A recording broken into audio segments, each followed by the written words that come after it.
இந்த வீடியோவில் வந்து பார்த்தீங்கன்னா ரேஷியோ சம்ஸோடைய முக்கியமான ஷார்ட்கட்டை தான் ஒன்று பார்க்க போகிறோம்.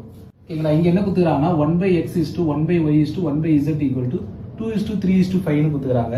ஓகேங்களா, நம்மளுக்கு என்ன கண்டுபிடிச்சு சொல்லியாங்கன்னா x is to y is to z என்னன்னு கேட்குறாங்க. 1/x equal to அப்படி கொடுத்துருந்தாங்க அப்படின்னா நம்ம டேரெக்டாக அதை ஈக்குவேட் பண்ணி அதை கிராஸ் மல்டிப்ளை பண்ணி அந்த வேல்யூ வந்து பார்த்தீங்கன்னா இத்தனை ஸ்டெப்பு போட்டு அந்த ரேஷியோ போடுற மாதிரி இருக்கும். இல்லை, இதெல்லாம் நம்மளுக்கு தேவையே இல்லை, ரெண்டே ஸ்டெப்பில் அந்த சம்மை போடலாம்.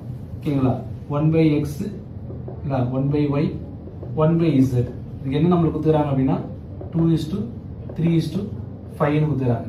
நம்மளுக்கு என்ன கேட்குறாங்க, x is to y is to z என்னன்னு கேட்குறாங்க. x is to y is to z. ஓகேங்களா, அப்போ x என்ன பண்ணணும்னா க்ளோஸ் பண்ணிக்கோங்க. ரிமைனிங் என்ன நம்பர்ஸ் இருக்குது, 3 5 இருக்குது, மல்டிப்ளை பண்ணிங்கன்னா 15. நான் ஒய்யை க்ளோஸ் பண்ணிக்கோங்க. ரிமைனிங் என்ன இருக்குது, 2 5 இருக்குது, மல்டிப்ளை பண்ணிங்கன்னா 10. இல்லை இசட்டை க்ளோஸ் பண்ணிக்கோங்க. 3 2 இருக்குது, மல்டிப்ளை பண்ணிங்கன்னா 6. 15 is to 10 is to 6 டேரெக்டாக நம்மளுக்கு ஒரே ஸ்டெப்ல ஆன்சர் வருது. இதே மாதிரியான ஈஸியான ஷார்ட்கட்ஸை நீங்கள் நிறைய பார்க்கணும் அப்படின்னா எலிவேட்டுடைய சோஷியல் மீடியா ஹேண்டல்ஸை ஃபாலோ பண்ணிக்கலாம்.